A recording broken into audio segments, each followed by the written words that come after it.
जय हिंद दोस्तों, नमस्कार। आपका स्वागत है। आपको दिखाने वाले हैं दोस्तों 68 बीपीएससी का जो आपका क्या है क्वेश्चन पेपर जीएस पेपर 1 का आया है, जो कि आज तक का बीपीएससी के इतिहास का सबसे टफ क्वेश्चन है। ओके।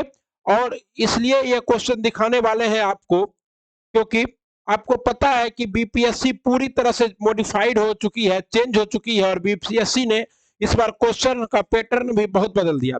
सभी यूट्यूबर्स और सभी जितने भी परीक्षार्थी परीक्षा देकर निकले, लगभग 3000 ही मात्र परीक्षार्थी इस बार एपियर हो रहे हैं जी मेंस में, क्योंकि सीट इस बार बहुत कम था। तो क्वेश्चन का पैटर्न आपके सामने है। क्वेश्चन का पैटर्न भी और छोटा मोटा दो चार क्वेश्चन का आपको आंसर भी कराएंगे। तो देखिए, निम्नलिखित में से निम्नलिखित पर संक्षिप्त टिप्पणियां लिखिए। तो 68 बीपीएससी के जीएस पेपर फर्स्ट का ये जो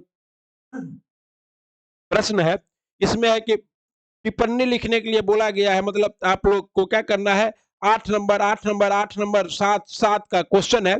इसमें आपको लिखना है भारत सरकार अधिनियम 1858 के अधिनियम से कैसे भारत सरकार कंपनी के रूल को समाप्त किया गया था, कैसे आज के रूल को स्टार्ट किया गया था, इसी सबको आपको थोड़ा डिटेल में लिखना था। बिरसा मुंडा आंदोलन, तो ये तो बीपीएससी का फेवरेट टॉपिक है, इस पे। और नील विद्रोह भी आप लोग लिख लीजिएगा। पटना कलम चित्रकला, ये तो इस बार गेस ही था कि आएगा।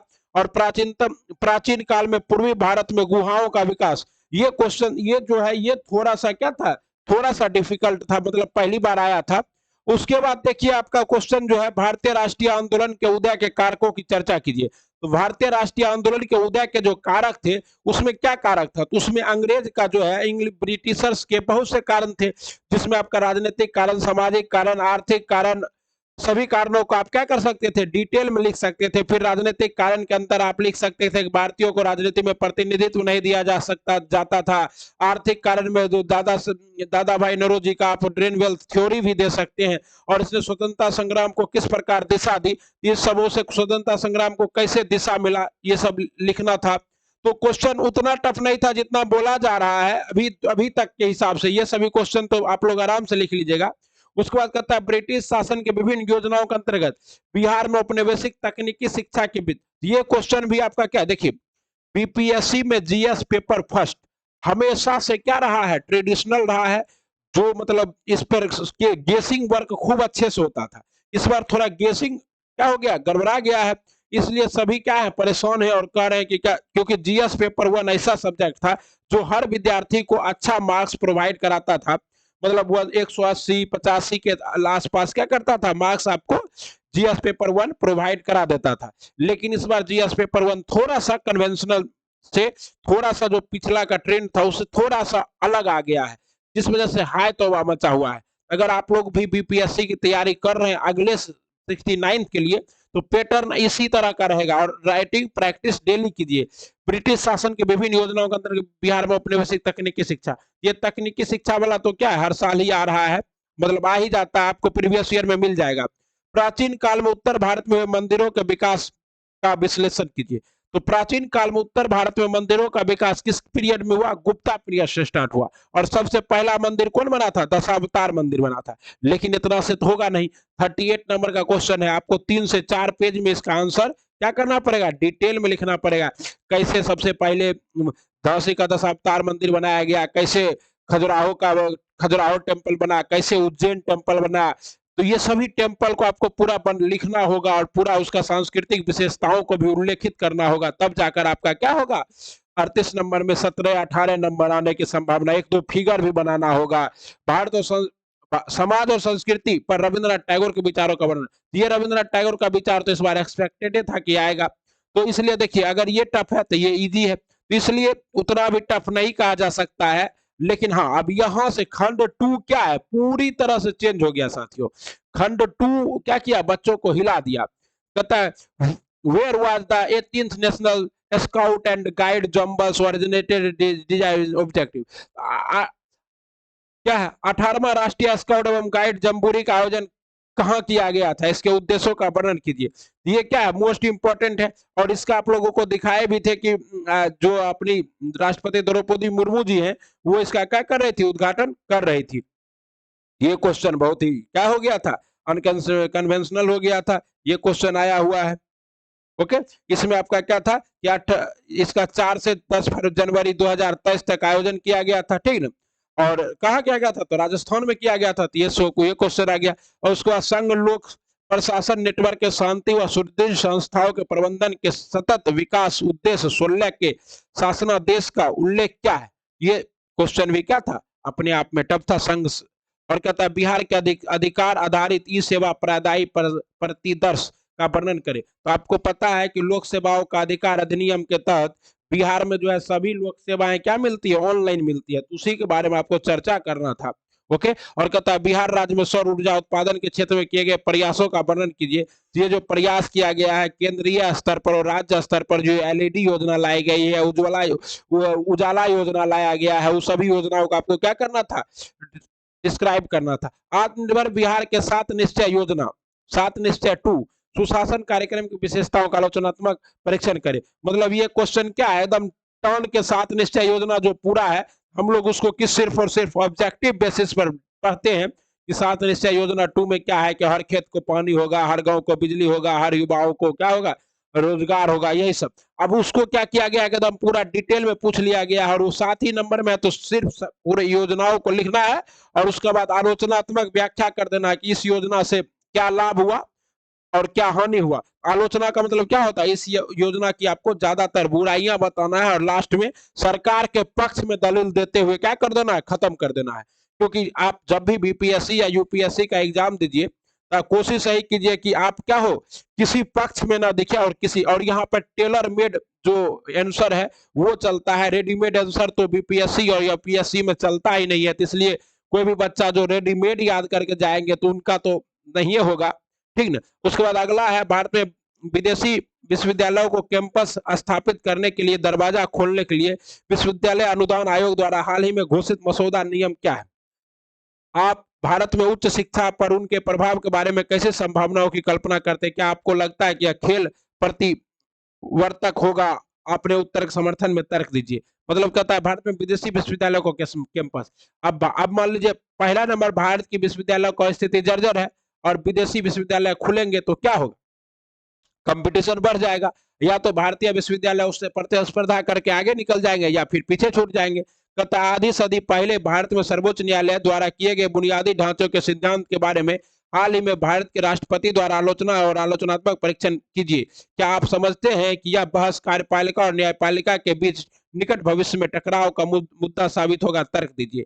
मतलब आधी सदी पहले, आज से 50 साल पहले भारत के सर्वोच्च न्यायालय द्वारा किए गए बुनियादी ढांचे के सिद्धांत, जो कि आपका केशवानंद भारती बाद है, गोलकनाथ बाद है, मिनरवा मिन्स बाद है, मेनका गांधी बाद है, इस सबको आपको चर्चा करते हुए लिखना है कि भारत के उपराष्ट्रपति द्वारा आलोचना या आलोचना। और उपराष्ट्रपति ने क्या कहा था कि विधायक कार्यपालिका का काम है, जगदीप धनखड़ ने कहा था कार्यपालिका का काम है कार्य करना और न्यायपालिका का कार्य है न्याय देना। कार्यपालिका के काम में अभी जो डी वाई चंद्रचूड़ है, ये से सरकार पूरा क्या है, खफा है। और इसी आधार पे, और बिहार तो भैया केंद्र के सरकार के विरुद्ध की सरकार है, इसलिए यह क्वेश्चन क्या किया गया, अतुल प्रसाद द्वारा सेट किया गया। अतुल प्रसाद ने एकदम हिला के क्वेश्चन सेट किया भाई। ये जो पेपर 2 है ना, खंड 2, एकदम चाप दिया है क्वेश्चन धर के। और सब बच्चा क्या है, पूरा परेशान है। जितने भी हमारे भाई, जितने भी हमारे साथी दे रहे हैं एग्जाम, सभी का पसीना निकल गया है पेपर फर्स्ट में। और आज पेपर सेकंड है, तो सेकंड पेपर का भी एनालिसिस आपको उपलब्ध कराएंगे।